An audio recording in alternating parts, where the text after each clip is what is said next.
Buddy McGirt, Adrian Broner's problems are being documented by himself as he rants about his girlfriend and dramas in his life on Twitter, and he ponders his next rap song that he's going to walk down to the ring to.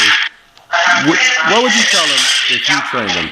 If you had his I don't know nothing about that, but can you enlighten me on it? He's been on Twitter and talking about the dramas going on in his life. I don't go on Twitter. I don't go none of that stuff, man. But what if you trained him and you heard he was doing these things? What would you do about that if your fighter was? I mean, if that's what floats his boat, as long as it doesn't interfere with his training, I got no problem with it. And if you had trained Vicente Escobedo, what would you tell him he should do in this fight? Would you tell him to pull out, or would you tell him to just? No, I mean, listen. I mean, what do you got to lose?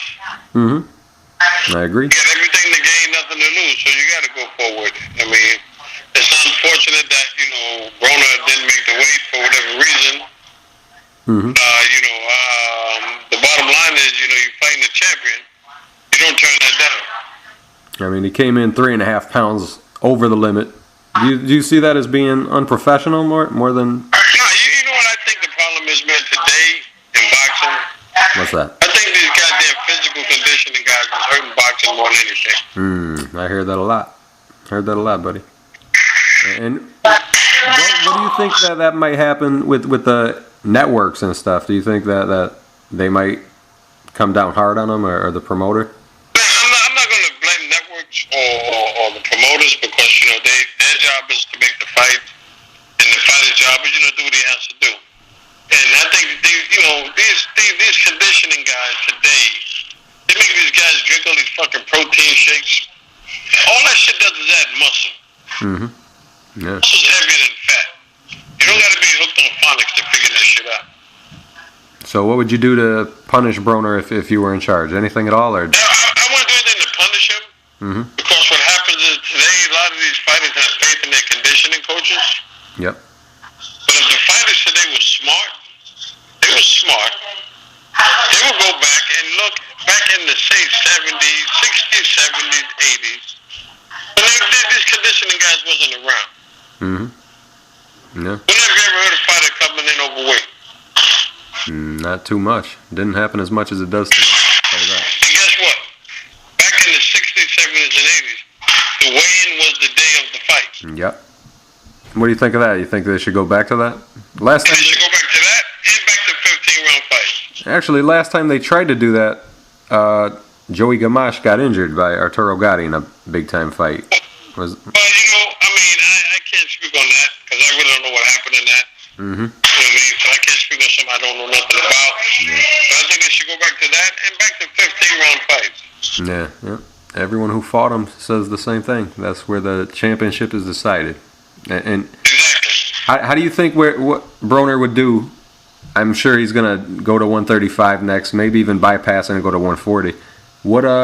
How do you think he'll do it with people like Danny Garcia and Matisse? I've never seen Broner fight, so I can't really elaborate on it. Oh no, I'm surprised by that, buddy. You know what, man? No honesty, I don't watch boxing like I used to no more, man, because it's just not the same, man. They coming in now, and everyone has these conditioning guys, and you don't have the best fighting the best no more. No, you don't. Interesting, man. I just think that we don't have any more Buddy McGirts around. That's what we need. You need more guys that are willing to fight. Nah. This is my question to you, and you can put this out to the boxing world. When was the last time you saw a champion have a non-title fight? James Toney, probably. Way back. Thank you. Yeah, that's sad. When I was champion, I had 2 non-title fights between 91 and 93. Yep. I remember. I was a fan, buddy. I remember you. They don't make them like you anymore. No, they don't make them like that no more, man.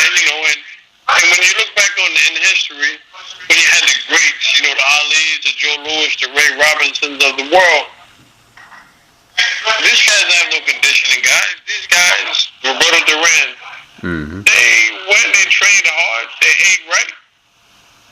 Yeah. And they followed the protocol of the old school boxing. and they were successful champions. And believe it or not, they were champions longer than guys are today. Yep. Yeah. The only champions that kept their championship long is Mayweather. Yep. That's true. Any other champ, they lose it, they win it back, they lose it, they win it back. Yep. So I think that if they just went back to the old school of training, I don't knock nobody's hustle. I don't knock a hustle. The conditioning guy can make money doing this thing, God bless him. I don't knock nobody's hustle. But at the end of the day, the fighter got to understand is that conditioning shit is good for guys that are football players, basketball players. Yeah. You know, the average boxers are in a class by themselves. Old school Buddy McGirt. Appreciate it. Thank you, buddy. And that's one of my favorite fighters of all time.